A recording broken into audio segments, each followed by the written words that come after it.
Na katika masomo, katibu mstaafu ndugu Maombi Mikamba awahasa washirika kuendelea kujiandaa vyema na mitihani yao ya UE. Tupate taarifa kutoka kwa katibu mkuu mstaafu ndugu Maombi Mikamba. Bwana Yesu asifiwe. Kwa jina naitwa Maombi Selemani Mikamba, ni katibu mstaafu USCF Social Sciences, lakini pia katibu mstaafu USCF Chaplains, pia katibu mstaafu mkoa.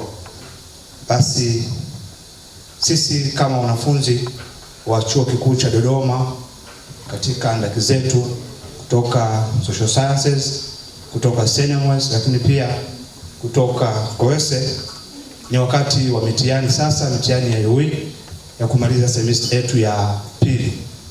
Hivyo basi niombe sana tuendelee kujiandaa vizuri na vyema katika mitihani hiyo ambayo inaendelea katika chuo chetu kikuu cha Dodoma.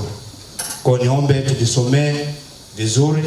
Tumekwisha kuomba, tunaamini kabisa Mungu yupo na anatusaidia, lakini pia tunapofika kwenye chumba cha mtihani basi ni vizuri tukaanza kwa maombi, lakini pia mara baada ya kumaliza mtihani ni vizuri pia tukamshukuru Mungu kwa kufanya mtihani huo.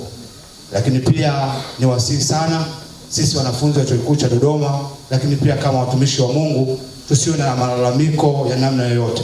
Mara baada ya mtihani mshukuru Mungu na uendelee kujiandaa na mtihani mwingine, kwani malalamiko si mazuri mara baada ya mtihani. Kitu kingine, tukimaliza mtihani tuamini kuwa Mungu tuliyemuomba siku 30, lakini pia Mungu ambaye tunaendelea kumuomba yupo na anaweza kutusaidia. Kwa hiyo tujisomee, baada ya kujisomea tumuombe Mungu naye atatusaidia. Naweza kumaliza kwa kusema kisa kimoja.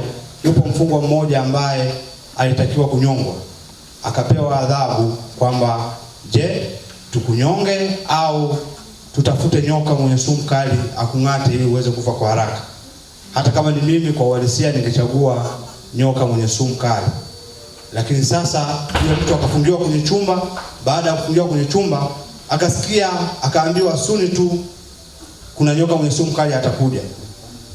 Alipoanza kusikia kama kuna nyoka anakuja, yule mtu akasikia kama sindano mbili zimemchoma kwenye mkono. Akahisi kabisa ni yule nyoka mwenye sumu kali. Baada ya hapo akadondoka akafa. Lakini baada ya muda wale watu wakaangalia na wakatafakari, kwa nini mtu huyo amekufa wakati tumemchoma tu kutumia sindano mbili? Ilikuwa ni hofu, kwa sababu amekwisha kuambiwa kwamba huyo mtu atang'atwa na nyoka mwenye sumu kali. Kwa hofu ilijitengeneza ndani na akadondoka akafa. Walivyompima wakagundua kwamba yule mtu amekufa kwa sumu ya hofu iliyojitengeneza. Kwa hiyo kama watumishi wa Mungu, lakini kama wanafunzi wa Chuo Kikuu cha Dodoma, tusiwe na hofu. Tumeingia darasani, tumesoma, tumemwomba Mungu, tunaamini kabisa atatusaidia na Mungu atatuvusha salama. Mungu awabariki sana. Asante sana ndugu katibu mstaafu.